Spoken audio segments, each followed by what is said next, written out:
आप पहले एकदम ऑपोजिट थे। वो जो किताब पहले जो किताब लिखे टोटली एंटी इस्लामिक था। बाद में अभी जो है आप एकदम पॉजिटिव अंदाज में, ब्यूटीफुल अंदाज में, बहुत सारे मौलवी भी आपको मैच नहीं कर सकते। हजरत मोहम्मद सल्लल्लाहु अलैहि वसल्लम पर कुरान उतरने के बाद आपके दिल में उतर गई। इस्लाम के खिलाफ जहर उगलने वाले हिंदू पंडित बन गए कुरान शरीफ के मुरीद। इतिहास गवाह है कि जिस भी गुस्ताखे रसूल ने कुरान शरीफ को या इस्लाम जैसे पाक व मुकद्दस मजहब को गलत प्रूव करने के लिए रिसर्च करी है और कुरान करीम को पढ़ा है, उसे अल्लाह सुभान व तआला ने हिदायत दे दी है। हे हाय हेलो नमस्ते जी, सत श्री अकाल, अस्सलामु अलैकुम। मैं निधि शर्मा इंडिया से, और तकरीबन 1.5 महीने पहले मैंने एक वीडियो पर रिएक्शन किया था। वो एक इंटरव्यू था कुरान शरीफ की बेहुरमती करने वाले इंसान का जो ईमान लेकर के आ गया था, और आज हम इस वीडियो पर रिएक्ट करने वाले हैं। वाकई क्या गजब है रसूल अल्लाह की शान, और नूर बरस जाता है उस इंसान पर जो ले आता है ईमान। आज मैं एक्स्ट्रा हैप्पी हूँ। एक हिंदू पंडित के वीडियो पर रिएक्शन है, और मैं सनातन कम्युनिटी से बिलोंग करती हूँ। आई एम अ सनातनी। तो हमारे धार्मिक गुरु जो हैं वो इस्लाम के प्रति क्या सोच रखते हैं, ये जानने के लिए मैं बेहद आतुर हूँ। And I can not stop smiling right now. और खुशी इस बात की भी है कि मेरे साथ एक मेरा प्यारा सा दोस्त बैठा हुआ है, जिसके चेहरे पे एक खिलखिलाती हुई सी मुस्कुराहट है, और ईमान का नूर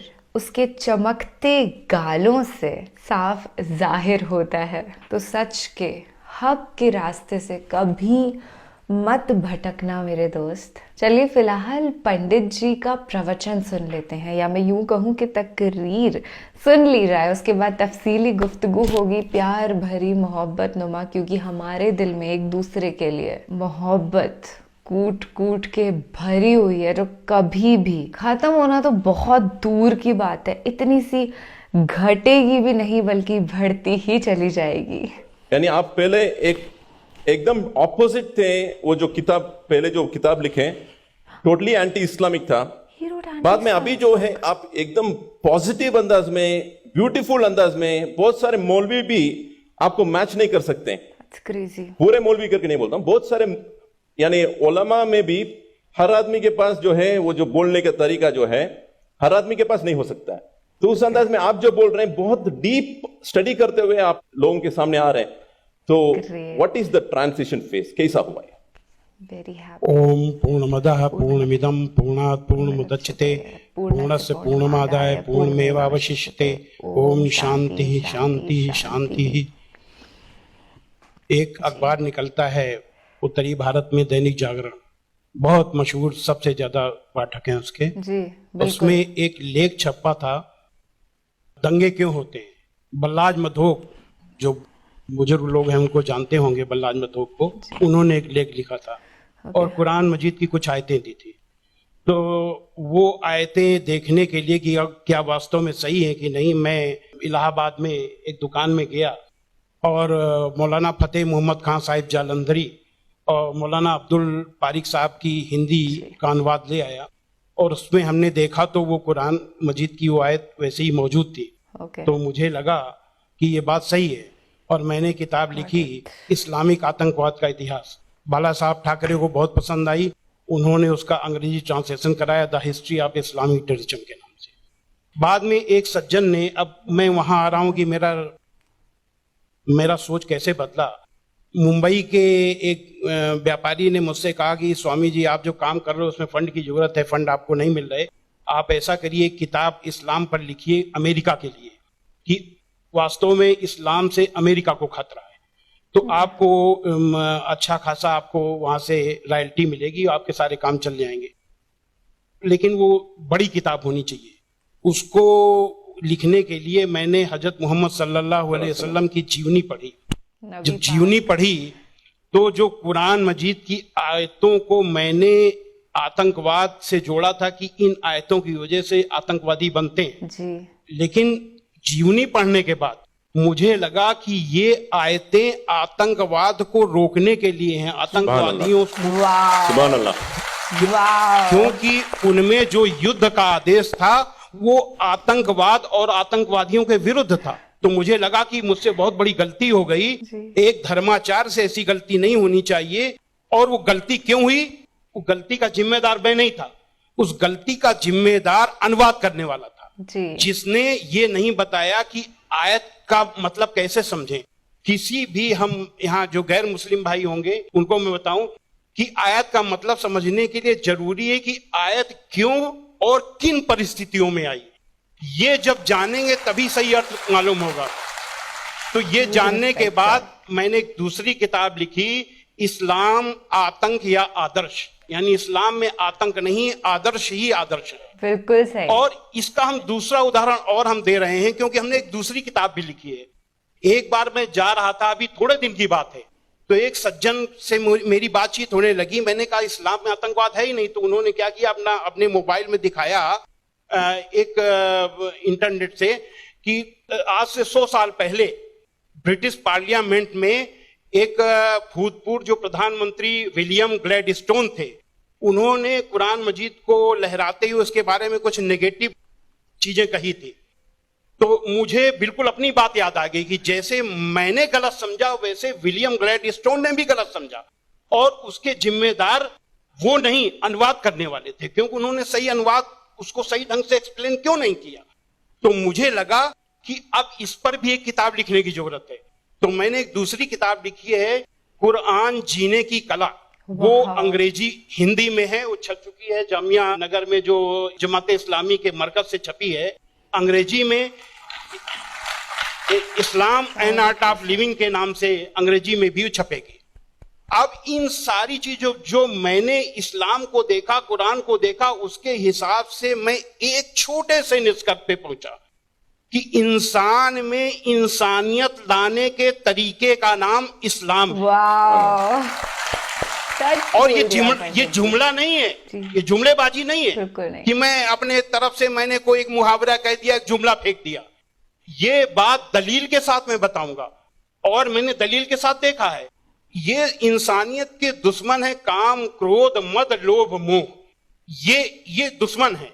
और कुरान मजीद में इन सब के लिए बहुत ही बड़ी बुराई बताया गया है और रोक लगाई गई है। पहले एक चीज हम काम को ले लेते हैं, सेक्सुअल काम यानी कि किसी भी महिला को, किसी भी औरत को अपनी बीबी को छोड़ करके और दुनिया की जितनी महिलाएं हैं उनको अपनी मां, बहन, बेटी समझना, ये कुरान में बहुत ही सख्ती से पालन करने के लिए कहा गया है। अभी तक आप लोगों ने देखा होगा कि जो गैर मुस्लिम भाई हो सुने कि किसी भी मर्द को देख करके औरत को अपनी निगाहें नीची कर लेना चाहिए, लेकिन कुरान का क्या हुक्म है? कुरान के सूरा 24 आयत नंबर 30 में है, ऐ मोहम्मद मोमिनों से कह दो कि वे अपनी गैर जो भी महिलाएं हैं जो उनको देख करके अपनी निगाहें नीची रखा करें और अपनी शर्मगाहों की हिफाजत करें। यानी जब सुभान अल्लाह, अल्हम्दुलिल्लाह, मर्द जब अपनी पत्नी के सिवा किसी को देखे तो आंख न मिलाए उससे, अपनी निगाहें नीची कर ले और मर्यादा में रहे। ये पुरुष के लिए ये बनाया गया नियम, और यही नियम औरत के लिए भी, दोनों के लिए वही नियम बनाए गए। ये नहीं कि केवल औरत के लिए। कहते हैं कि इस्लाम में औरत को दबाया जाता है, लेकिन मर्द के लिए कितना सख्ती से नियम बनाया गया। तो ये काम के लिए कितनी सख्ती की गई। क्रोध, गुस्सा के लिए सबसे पहले गुस्सा का तरीका इस्लाम में इतना आसान बताया गया कि देख करके मैं सबसे ज्यादा प्रभावित हुआ। कहा जाता है अगर गुस्सा अगर किसी का रुक जाए तो वो पूरा संत बन गया, साधु बन गया। और कितना बढ़िया तरीका इस्लाम में बताया गया, कुरान में बताया गया है कि माफ कर दो, किसी के गुनाहों को माफ कर दो, और जब माफ कर दो गुस्सा खत्म। और सबसे पहले ये हुक्म दिया गया पैगंबर को। सूरा 7 आयत नंबर 199 में हुक्म आया कि ऐ मोहम्मद माफी का तरीका अपनाओ और भलाई का हुक्म देते रहो और अज्ञानियों से किनारा कर लो। सबसे पहला माफी का हुक्म अगर आया तो अपने पैगंबर के लिए आया। और ऐसे लोगों को क्या कहा गया? सूरा 3 आयत नंबर 134 में अल्लाह का हुक्म है कि जो लोग तंगी और खुशहाली की हर हालत में अच्छे से अच्छा काम करते हैं और गुस्से को रोकते हैं और लोगों के गुनाहों को माफ करते हैं, तो अल्लाह ऐसे लोगों को पसंद करता है जो ऐसे अच्छा से अच्छा काम करते हैं। हजरत मोहम्मद सल्लल्लाहु अलैहि वसल्लम पर कुरान उतरी, उतरने के बाद आपके दिल में उतर गई, दिल में उतरने के बाद आपके कर्मों में उतर गई। आपके एक एक कर्म कुरान में अल्लाह के हुक्म के अनुसार हुआ करते थे। आपने पहले खुद अपने आचरण में लिया, अपने अखलाक में लिया, तब दूसरों को बताया। फतेह मक्का के दिन वो अबू सुफियान जो आपके खिलाफ मक्का की एक एक लड़ाई में आपका के खिलाफ नेतृत्व करते थे, जब वो सामने पड़े फतेह मक्का के दिन, तो हजरत मोहम्मद सल्लल्लाहु अलैहि वसल्लम ने कहा कि आज अबू सुफियान को माफी, और जो अबू सुफियान के घर में दाखिल हो जाए उसे भी माफी। आज जो अपने घर के दरवाजे बंद कर ले उसे माफी, जो मस्जिद में चला जाए उसे भी माफी। अब आप सोचिए, जिस मक्का में कदम कदम पे आपका विरोध था, कदम कदम पे आपके रास्ते पे रोड़े अटकाए गए, और जो 10,000 लोगों की फौज के साथ आप जब पहुंचे तो किसकी हिम्मत थी कि सामने होता? सारे के सारे लोग छिप गए। जब हजरत मोहम्मद सल्लल्लाहु अलैहि वसल्लम ने देखा कि कोई नहीं दिखाई दे रहा, तो बहाना बनाया माफी देने का। ये बहाना क्या बनाया कि जो यहां चला छुप जाए उसे माफी, जो वहां छुप जाए उसे माफी, जो वहां छुप जाए उसे भी माफी। यानी किसी न किसी बहाने सबको माफी, माफी, माफी और माफी। माशाल्लाह। स्वामी जी, आपको रोकना मेरे दिल में क्या है, ख्वाहिश तो नहीं है, मगर मैं पैनल डिस्कशन कंडक्ट कर रहा हूं अभी, इसलिए आपसे एक सवाल भी मैं करूंगा। मैं समझ रहा हूं आपके जो रिसर्च बहुत डीप है, बहुत डीप है, फिर भी एक सवाल मैं आपसे पूछना चाहूंगा। अभी आपको ये रिसर्च होने के बाद क्या आपको ये लग रहा है कि मुसलमान जो आजकल के बहुत सारे मुसलमानों जो है वो खुद जितना आपने रिसर्च किए, अक्सर लोग रिसर्च नहीं करें, क्या ये एक वजह हो सकता है? मेरे हिसाब से मैंने जो भी मसाइल यानी समस्याएं दुनिया में देखी हैं, उन सारी समस्याओं का पॉजिटिव हल कुरान मजीद में मौजूद है। बस देखने की जरूरत है। जो ईश्वरीय किताबें होती हैं वो बहुत ही रहस्यमयी होती हैं, उनको समझना आसान काम नहीं है। उसके लिए तन और मन दोनों की पवित्रता चाहिए। केवल शरीर नहाया धोया ना हो, केवल शरीर की को पाक करने की ही केवल जरूरत नहीं है, मन को भी पाक करने की जरूरत है। जब शरीर और मन से पाक होकर के आप देखेंगे तो उसका रहस्य समझ में आएगा। आपकी हर समस्या का हल कुरान मजीद में मिल जाएगा, और उसी नजरिए से आज का मुसलमान कुरान मजीद को नहीं देख रहा, इसीलिए समस्याएं पैदा हो रही। बहुत सही, बहुत सही। Thank you.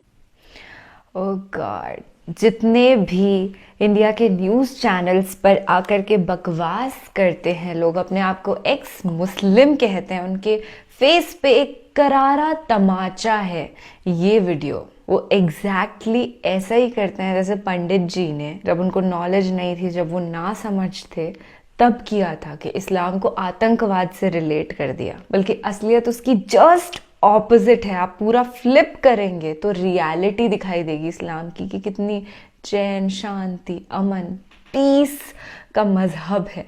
पता है, प्रॉब्लम यही है कि लोग कुरान शरीफ की कुछ आयत को ले लेते हैं और उसको वहीं की वहीं एक्सप्लेन कर देते हैं कि देखो इसमें ये लिखा हुआ है, और प्रायर जो सिचुएशन चल रही है उसे ऑब्जर्व करना ही भूल जाते हैं। जब हम छोटे थे तो एक अफवाह फैली थी, when I was in 9th standard, एक लड़के ने आकर के मुझसे बोला, सुन तेरी मुसलमान दोस्त है ना, तेरे को चल आज इस्लाम की सच्चाई बताता हूँ। हम लोग हिंदू हैं और इस्लाम में ये लिखा है कि हिंदुओं को मार दो, कत्ल कर दो। और जब बड़े हुए, वुजू अदा करके कुरान शरीफ को खोला, उसकी आयत को पढ़ा, तब जाना कि जंग के मैदान में जब बैटल चल रहा है मुस्लिम और नॉन मुस्लिम का, तो अपने आप को बचाने के लिए काफिर का कत्ल कर दो, नहीं तो वो आपको मार देगा। एंड एवरी टाइम आई से दिस, एकदम पूरे शरीर का एक एक सेल जैसे रिज्यूविनेट हो जाता है, अचंबा हो जाता है हर बार, क्योंकि एक ऐसी बात जिसने मेरे दिमाग की नींव में एक बहुत ही परमानेंट स्पेस बना ली थी,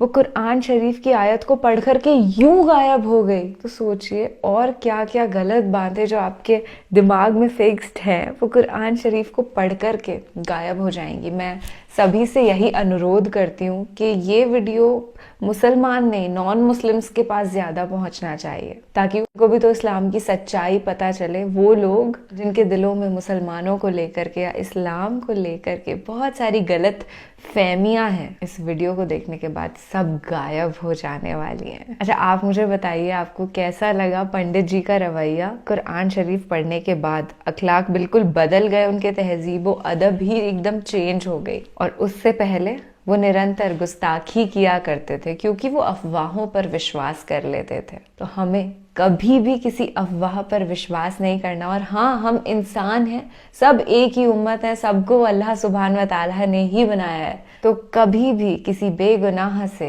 नफरत मत करना, इतनी सी भी नेगेटिव थॉट किसी के लिए अपने दिल में मत रखना, क्योंकि अल्लाह की क्रिएशन है हम सब। एंड में सबके हिसाब एक ही जगह होने वाले हैं, हम सब अल्टीमेटली एक ही हैं। तो keep up the love and let's spread it like wildfire। अपना और अपने पूरे परिवार का ख्याल रखना।